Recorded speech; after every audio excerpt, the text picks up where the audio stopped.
বৃষ্টির পর আপনার গাছ কি দুর্বল হয়ে গিয়েছে? কোন খাবার ব্যবহার করবেন বুঝতে পারছেন না? কি পরিমাণেই বা ব্যবহার করবেন? সমস্ত কিছুই থাকছে আজকের ভিডিওতে।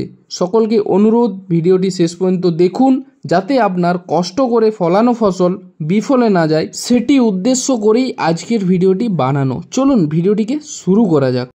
এখানে যে গাছটা দেখছেন, এটাতে প্রথম চাপান কমপ্লিট হয়ে গিয়েছে এবং দ্বিতীয় চাপান কিন্তু এখনও দেওয়া হয়নি। তো এই যে গাছটা, এটার বয়স বেশি দিন হয়নি এখনও, এটার বয়স জাস্ট মাত্র 26 দিন না 27 দিন হয়েছে।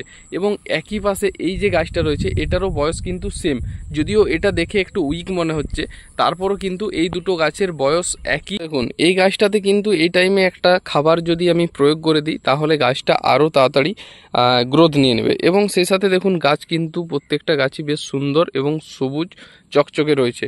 আর সেই সাথে এই দিকটা দেখুন, জাস্ট এখন পাতা বাগানো হচ্ছে, অর্থাৎ এই যে এখানে দেখুন কিছু সাইড ব্রাঞ্চ বলুন বা পাতা, এগুলো কেটে দেওয়া হচ্ছে। একই সাথে পাশাপাশি এই যে গোড়ার সাইডের যে ঘাসগুলো থাকছে না, সেগুলোও কিন্তু ছিঁড়ে দেওয়া হচ্ছে। দেখুন পরিষ্কার করা হচ্ছে প্রত্যেকটা গাছ।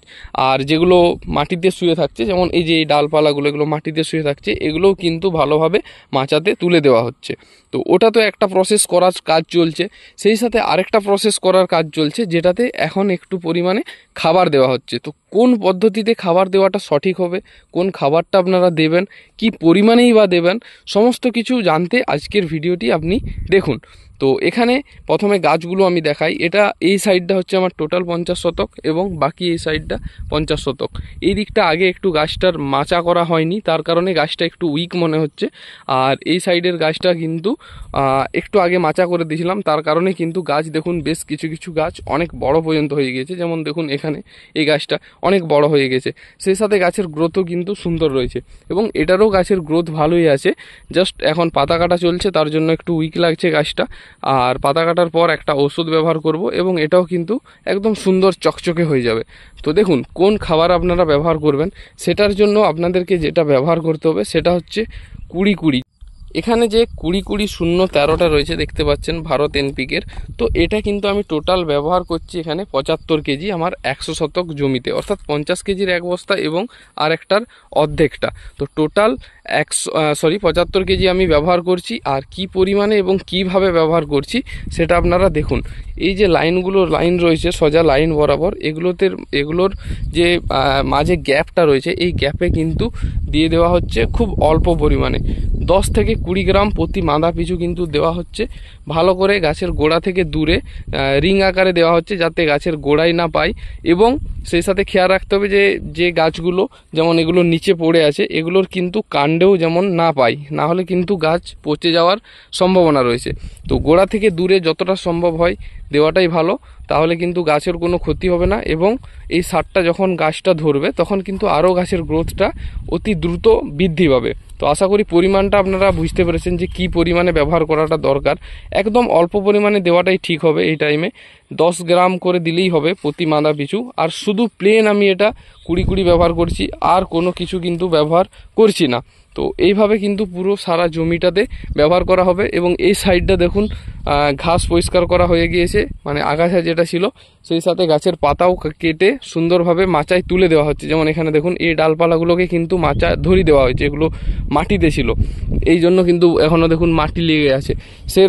এইরকম এই যে এই গাছগুলো, এগুলো কিন্তু মাটিতে রয়েছে, এগুলোও এইভাবে মাচাতে তুলে দেওয়া হবে আর গোড়ার পাতাগুলো কেটে পরিষ্কার করা হবে।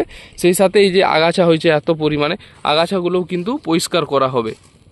বৃষ্টির কারণে অনেকেই কিন্তু সার ব্যবহার করতে পারেনি গাছে। তো এখন যেহেতু ওয়েদারটা ফ্রি হয়েছে, এই সময় আপনারা একবার সার ব্যবহার করতেই পারেন অল্প করে, তাহলে কিন্তু গাছের চাহিদা অনুযায়ী তার খাবার পূরণ হয়ে যাবে। তো সেক্ষেত্রে আপনার গাছের গ্রোথও ভালো থাকবে, গাছের কালারও সুন্দর থাকবে, যেমনটা আমার গাছে রয়েছে দেখতে পাচ্ছেন। এবং এই কালারটাকে বজায় রাখার জন্য আপনাকে ভালো রকম পরিচর্যা করতে হবে। ওই পরিচর্যার সমস্ত ভিডিও আপনারা আমাদের নন্দী কৃষি ইউটিউব চ্যানেলে পেয়ে যাবেন। তার জন্য কেউ সাবস্ক্রাইব করতে ভুলবেন না এবং আপনার বন্ধুকেও অবশ্যই ভিডিওটি শেয়ার করে রাখুন, যাতে তারাও কোনো ভুল ত্রুটি না করে শশা এবং অন্যান্য সবজিতে খুব ভালো পরিমাণে ফসল ফলাতে পারে এবং কৃষিকাজে সে সফল হতে পারে। তার জন্য অবশ্যই কিন্তু আপনার পরিচিত মানুষজনদের সাথে ভিডিওটি শেয়ার করে দেবেন। বৃষ্টির কারণে কিন্তু ওষুধ দেওয়া যাচ্ছে না, কারণ আপনারাও জানেন যে প্রায় বেশিরভাগ টাইমই 1 ঘন্টা 2 ঘন্টা ছাড়া ছাড়াই বৃষ্টি হয়ে যাচ্ছে, তার জন্য ওষুধ ব্যবহার করতে পারছি না। আজকে মেঘ অনেকটাই ফাঁকা রয়েছে, যদি আজকে না বৃষ্টি হয় তাহলে এটাতে একটা ওষুধ ব্যবহার করতে হবে, কারণ মাচা করার আগে ওষুধ ব্যবহার করা হয়েছিল, তারপর কিন্তু এখনও কোনো ওষুধ ব্যবহার করা হয়নি। তার জন্যই ওষুধ ব্যবহার করাটা খুব জরুরি। মেঘ ফাঁকা করলেই কিন্তু ওষুধ ব্যবহার করব, আর কোন ওষুধ ব্যবহার করব সেটা তো আপনাদের সঙ্গে আমি শেয়ার করবই। আজকের ভিডিও এটুকুই। সকলেই ভালো থাকুন, সুস্থ থাকুন এই কামনা করে আজকের ভিডিওটি শেষ করলাম।